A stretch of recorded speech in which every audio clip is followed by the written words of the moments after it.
Good morning, students. Hope you all are fit and fine at home. First of all, we will take pledge.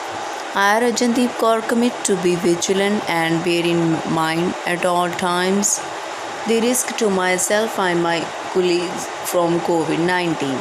I promise to take all necessary precautions that prevent the spread of deadly virus. I promise to follow and encourage others to follow the key COVID appropriate behaviors, to always wear a mask or face cover, especially when in public places, to maintain a minimum distance of 6 feet from others, to wash my hands frequently and thoroughly with soap and water. Together we will win this fight against COVID-19. प्रिय विद्यार्थियों, जैसा कि आप जानते हो, हमने previous एवी में lesson number 2 की एक्सरसाइज कवर की थी और आज हम इसके प्रश्न उत्तर रिवाइज करेंगे। Let us start. पहला प्रश्न है, घाघ वर्षा का अनुमान कैसे लगाते थे? घाघ वर्षा का अनुमान केवल आकाश और पशु पक्षियों की चाल ढाल देखकर बता देता था कि वर्षा होगी या नहीं। उसी के आधार पर वे देश के अकाल या सुकाल की भविष्यवाणी भी कर देता था। अकाल मतलब बुरा समय, सुकाल मतलब अच्छा समय। ठीक है। वर्षा का अनुमान आकाश और देखो ये मेन वर्ड्स हैं इसके, आकाश को देखता था वो और पशु पक्षियों की चाल ढाल, ढक्कन वाला, देखकर बता देता था कि वर्षा होगी या नहीं होगी। These are 2 keywords that is important part of its answer.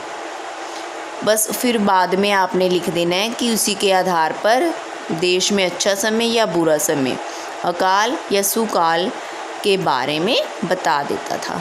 ठीक है। नेक्स्ट क्वेश्चन, राजा भोज के दरबार में अन्य ज्योतिषी घाघ से ईर्ष्या क्यों करते थे? वो जेलस क्यों करते थे? इसका आंसर है, राजा ने घाघ को राज ज्योतिषी का पद देकर अपने यहाँ रखा था।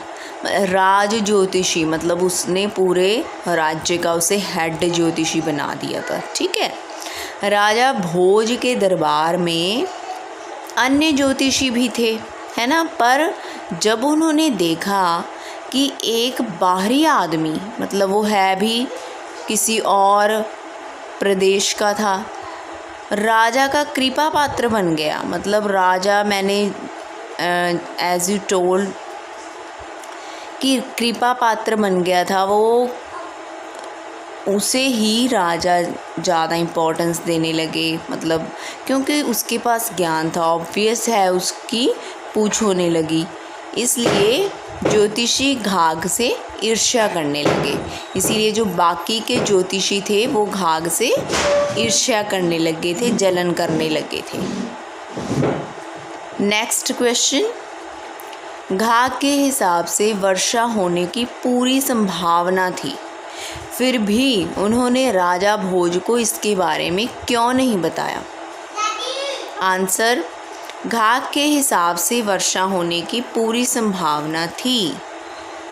उन्होंने राजा भोज को इसलिए नहीं बताया क्योंकि उसको लगा कि बड़े बड़े ज्योतिषी एक ही स्वर में कह रहे हैं कि वर्षा नहीं होगी, है ना। फिर थोड़ा उसे ना डाउट हो गया था जब इतने बड़े बड़े एस्ट्रोलॉजर वहाँ बैठे थे। ज्योतिषी देखिए, बिल्कुल सिंपल स्पेलिंग है, आधा ज यो ज्यो तिशी, त को भी छोटी की मात्रा, षटकोण वाले को भी छोटी की मात्रा, ज्योतिषी। ठीक है, स्पेलिंग गलत मत करना बेटा। ज्योतिषी एक ही स्वर में, मतलब एक ही बात बोल रहे थे कि वर्षा नहीं होगी।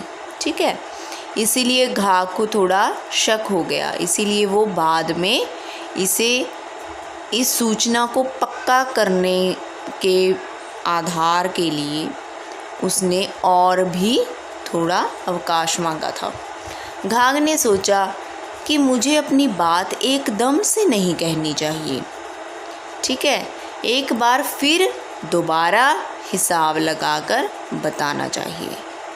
मतलब उसने यही सोचा कि अगर मैंने ऐसे ही बोल दिया फिर तो ये विश्वास भी नहीं करेंगे, और शायद कुछ मुझे भी दोबारा चेक करना चाहिए कि हाँ मेरा अंदाज़ा है वो सही है या नहीं। इसीलिए उसने एकदम से नहीं कहा, फिर दोबारा हिसाब लगाकर उसने बताना ज़रूरी समझा। किन किन आधारों पर घाघ को विश्वास हो गया था कि उनका अनुमान सही है?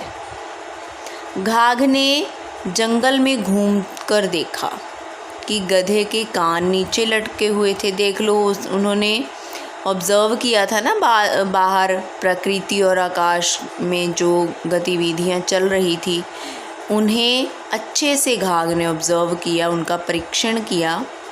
घाघ ने जंगल में घूमते देखा कि गधे के कान नीचे लटके हुए थे, जिसे पता चलता है कि वर्षा होने वाली है। फिर उसने देखा कि चींटियों का बहुत बड़ा दल, चींटियाँ मतलब आंट्स, अपने मुंह में अन्न दबाए, खाना दबाए। अन्न होता है कोई भी ईटेबल फूड, कुछ भी जो खाने योग्य हो उसे अन्न बोल देंगे, दबाए बाम्बी में जा रही हैं। बाम्बी जो चींटियों का घर होता है, दैट इज़ कॉल्ड बाम्बी। आगे देखा, क्या देखा कि चिड़ियाँ धूल में नहा रही हैं।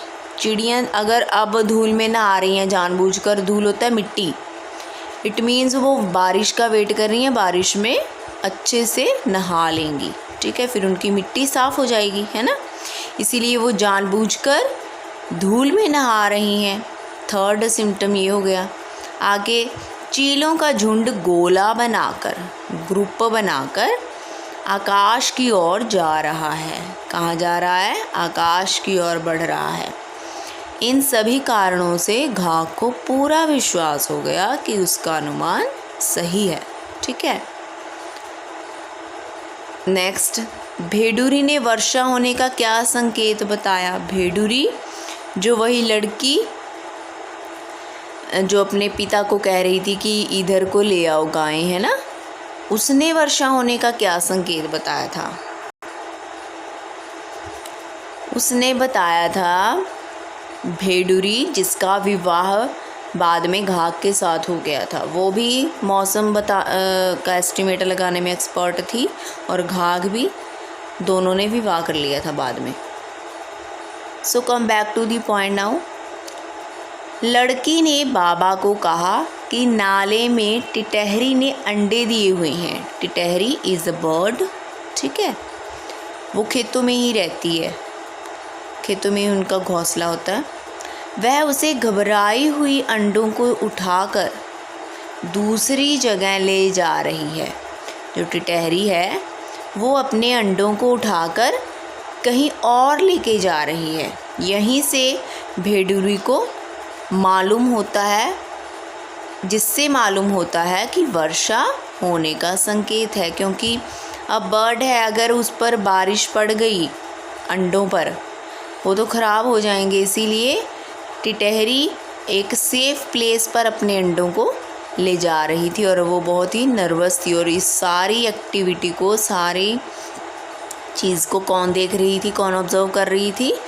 भेड़ूरी, लड़की, जिसे लड़की बोल रहे हैं। लड़की भेड़ूरी ने बाबा को कहा कि नाले में टिटहरी ने अंडे दिए हुए हैं। वह उसे घबराई हुई अंडों को उठाकर दूसरी जगह ले जा रही है, जिससे मालूम होता है कि वर्षा होने का संकेत है, कि बारिश होगी, ठीक है बेटा। इससे अच्छे से आपने रिवाइज़ करना है। And I am repeating again, आपने डिफ़िकल्ट वर्ड्स लिख कर देखने हैं, ठीक है, for your knowledge, for your Hindi rich vocabulary, जिससे आपको बड़े होकर मिस्टेक्स नहीं होंगी। आप लिख कर देखिए जो भी आपके डिफ़िकल्ट वर्ड्स हैं और अच्छे से रिवाइज़ कर लीजिए। All the best, take care, bye bye.